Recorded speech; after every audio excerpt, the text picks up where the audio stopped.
VP Sreepadmanabhan, നിങ്ങൾ കണ്ടിട്ടുള്ള സാമ്പ്രദായിക സമരരൂപമല്ല ഇത്. ഈ കുട്ടികളിൽ പലരും അവരുടെ മാതാപിതാക്കളും കുടുംബാംഗങ്ങളും ഒക്കെ BJPക്ക് വോട്ട് ചെയ്തവരും ഉണ്ടാവും.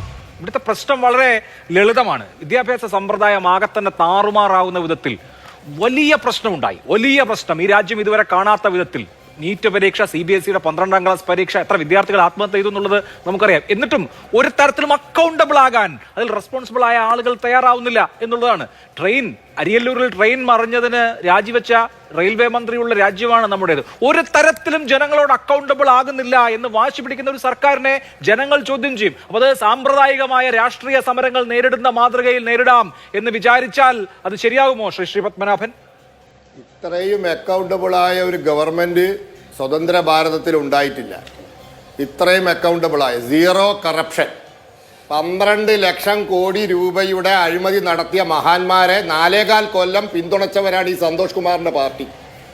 കൽക്കരി കുംഭകോണം സന്തോഷ് കുമാറിന്റെ പാർട്ടി പിന്തുണയ്ക്കുമ്പോൾ നടന്നതാ.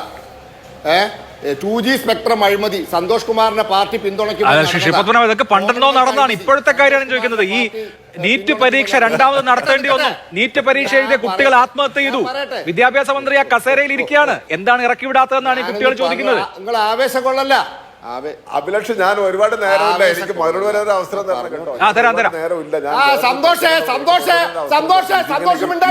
പറഞ്ഞു തുടങ്ങിയാലേ ഞാൻ സന്തോഷ് പറയുമ്പോ മിണ്ടിയിട്ടില്ല. സന്തോഷ് പറയുമ്പോ ഞാൻ മിണ്ടിയിട്ടില്ല. അതിസാമർത്ഥ്യം കീസയിൽ വെച്ചാൽ മതി കേട്ടോ. കീസയിൽ വെച്ചാൽ മതി കേട്ടോ. എന്റെ അടുത്ത് വേണ്ട. നിങ്ങൾ പറയുമ്പോ ഞാൻ മിണ്ടിയിട്ടില്ല. വിളിച്ചു ആരാണ് അഭിസമർത്ഥം കാണിക്കുന്നത്? ആ വിവരക്കേടാണ് CPIനെ ഇക്കോലത്തിലാക്കിയത്.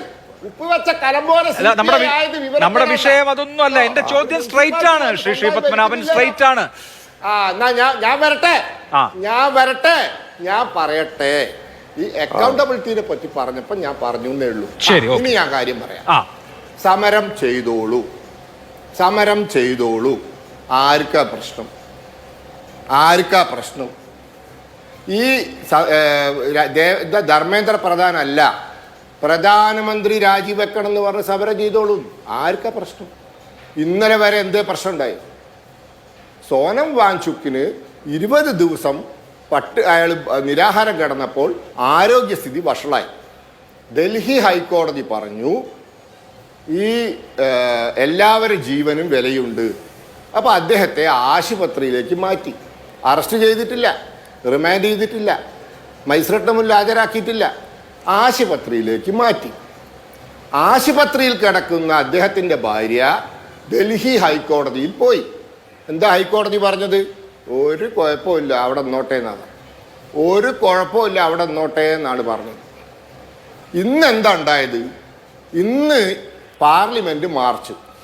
ഹൈ സെക്യൂരിറ്റി സോണാണ് പാർലമെന്റ്. പണ്ടേ അങ്ങനെയാണ്. ആ 2000-ലെ തീവ്രവാദി ആക്രമണത്തിന് ശേഷം വളരെ സീരിയസ് ആയിട്ടുള്ള ഗുരുതരമായിട്ടുള്ള സുരക്ഷയുള്ള സ്ഥലമാണ്. അവിടേക്ക് മാർച്ചിന് അനുവാദമില്ല. അപ്പോൾ ഇവരവിടേക്ക് മാർച്ച് നടത്തി. 50 പോലീസുകാർക്ക് പരിക്കുണ്ട്. 50 പോലീസുകാർക്ക്. നിരവധി വാഹനങ്ങൾ ഇവർ അടിച്ച് തകർത്തിട്ടുണ്ട്. അതിൻ്റെ വീഡിയോ ദേശീയ മാധ്യമങ്ങൾ കാണിച്ചുകൊണ്ടിരിക്കുന്നു. നിരവധി വാഹനങ്ങൾ ഇവർ അടിച്ച് തകർത്തിട്ടുണ്ട്. അപ്പോൾ ഹൈ സെക്യൂരിറ്റി സോണിലേക്ക് മാർച്ച് നടത്തുക, നിരവധി വാഹനങ്ങൾ അടിച്ചു തകർക്കുക, പോലീസ് ആക്ഷൻ ഉണ്ടാവും. അണ്ണാ ഹസാരയുടെ സമരത്തിൽ പോലീസ് ആക്ഷൻ ഉണ്ടായിരുന്നു. ബാബ രാംദേവ് നിരാഹാരം കിടന്നപ്പോൾ പോലീസ് ആക്ഷൻ ഉണ്ടായിരുന്നു. ആര് ഹൈ സെക്യൂരിറ്റി സോണിലേക്ക് മാർച്ച് നടത്തിയാലും ആര് അക്രമം കാണിച്ചാലും പോലീസ് ആക്ഷൻ ഉണ്ടാവും. കേരളത്തിൽ ED ആക്രമിച്ച ആൾക്കാർ ഇപ്പോഴും ജാമ്യത്തിലില്ല, ജയിലില്ല. അപ്പോൾ ഇന്ന് പോലീസ് ഇടപെട്ടത് ഈ അക്രമ സംഭവങ്ങൾ ഉണ്ടായപ്പോഴാണ്. 50 പോലീസുകാർക്ക് പരിക്കുണ്ട്, നിരവധി വാഹനങ്ങൾ തകർത്തിട്ടുണ്ട്. ഇന്നലെ വരെ പോലീസ് ഒന്നും ചെയ്തില്ലല്ലോ. ആകെ ചെയ്തത് ഈ സോണം വാങ്ചുക്കിനെ ആശുപത്രി കൊണ്ടുപോയി. അത് കോടതി ശരിവെക്കുകയും ചെയ്തു. സമരത്തിൽ നമ്മൾ എതിരല്ല, നിങ്ങൾ സമരം ചെയ്തോളൂ. ഇന്ത്യയുടെ പ്രധാനമന്ത്രി നരേന്ദ്രമോദി രാജിവെക്കണം എന്ന് പറഞ്ഞ് സമരം ചെയ്തോളൂ, നമുക്ക് ഒരു കുഴപ്പമില്ലാന്ന്. പക്ഷേ അക്രമം കാണിച്ചാൽ, സുരക്ഷാ ഭീഷണി ഉണ്ടാക്കിയാൽ പോലീസ് നടപടിയുണ്ട്. ശരി, അല്ല ഇവിടെ ആര് ചെയ്താലും BJPക്കാർ ചെയ്താൽ ഒന്ന് ഈ പോലീസ് ക്രൂരമായ വിധത്തിൽ ഈ സമരത്തെ അടിച്ചമർത്തതിന്റെ ദൃശ്യങ്ങളുണ്ട്. അത് ഒന്നാമത്തെ കാര്യം. ശരി, പാർലമെന്റ് ആണ്, അതുകൊണ്ട് സുരക്ഷാ കാരണങ്ങളാൽ മാർച്ച് പെർമിറ്റ് ചെയ്യാൻ കഴിയില്ല എന്നൊക്കെ വാദിക്കാം. അതവിടെ നിൽക്കട്ടെ. പക്ഷെ പ്രശ്നം ഈ സമരം അവസാനിപ്പിക്കുക എന്നുള്ളതാണല്ലോ. ആ സമരം അവസാനിപ്പിക്കണമെങ്കിൽ എന്താണ് വേണ്ടത്? ഒരു ജനാധിപത്യ രാഷ്ട്രമല്ലേ? താങ്കൾ തന്നെ ഈ ചർച്ചയിൽ സൂചിപ്പിച്ച സമരമുണ്ടല്ലോ, അന്നാ ഹസാരയുടെ നേതൃത്വത്തിൽ നടന്നിട്ടുള്ള സമരം, ഇന്ത്യ അഗെയിൻസ്റ്റ് കറപ്ഷന്റെ നേതൃത്വത്തിൽ നടന്നിട്ടുള്ള സമരം. ആ സമരം നടക്കുമ്പോൾ ഇതുപോലെ സമരപ്പന്തല് ഉണ്ടാകുമ്പോൾ, ഇന്ന് ജന്തർ മന്ദറിലെ സമരപ്പന്തൽ പൊളിച്ചു കളഞ്ഞില്ലേ, സമരപ്പന്തൽ ഉണ്ടാവും. ആ സമരപ്പന്തലിൽ പോയി അന്നാ ഹസാരയോടൊപ്പവും അരവിന്ദ് കെജ്രിവാളിനോടും ഒക്കെ ഒപ്പം വേദി പങ്കിട്ട അരുൺ ജെയ്റ്റ്ലിയും സുഷമ സ്വരാജിനെയും ഒക്കെ കണ്ടിട്ടില്ലേ നമ്മൾ? അന്ന് മൻമോഹൻ സിംഗ് സർക്കാരിനെതിരെ ജനവികാരം അതിന്റെ മൂർധന്യത്തിലെത്തിക്കാൻ അതിന്റെ കാറ്റലിസ്റ്റായി പ്രവർത്തിച്ചത് 2011 ആ സമരമാണെങ്കിൽ ഇന്ന് ഞങ്ങളുടെ ഭരണകാലത്തും അങ്ങനെ അങ്ങ് സംഭവിച്ചോട്ടെ എന്നങ്ങ് തീരുമാനിക്കുകയാണോ? ഇന്ന് JP നഡ്ഡ ഇവരുമായി സംസാരിച്ചിട്ടുണ്ട്, ഇവർക്ക് പറയാനുള്ളത് കേട്ടിട്ടുണ്ട്, ഇവരുടെ മെമ്മോറാൻഡം വാങ്ങിയിട്ടുണ്ട്. ഞങ്ങൾ മുഖം തിരിഞ്ഞിട്ടൊന്നുമില്ല. അന്ന് ആരും പോയിട്ടില്ല.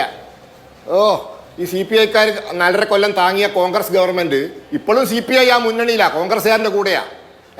ആ മുന്നണിയിൽപ്പെട്ട ഒരു മന്ത്രിയും തിരിഞ്ഞു നോക്കിയിട്ടില്ല അണ്ണാ ഹസാരേനെ. ആ മുന്നണിയിൽപ്പെട്ട ആ മന്ത്രിസഭയിൽപ്പെട്ട ഒരാളും ബാബാ രാംദേവിന് തിരിഞ്ഞു നോക്കിയിട്ടില്ല. അവരൊക്കെ ജനാധിപത്യപരമായിട്ട് സമരം ചെയ്ത് അവരെ തിരിഞ്ഞു നോക്കിയിട്ടില്ല. അപ്പോൾ ഞങ്ങൾ ഇന്ന് ഈ ബഹളത്തിനിടയിലും JP നഡ്ഡ ഇവരായി സംസാരിച്ചു, ഇവരെ മെമ്മോറാൻഡം സ്വീകരിച്ചു. ഞങ്ങൾ സമരത്തിനെതിരെല്ലാം, സമരം ജനാധിപത്യ അവകാശമാണ്.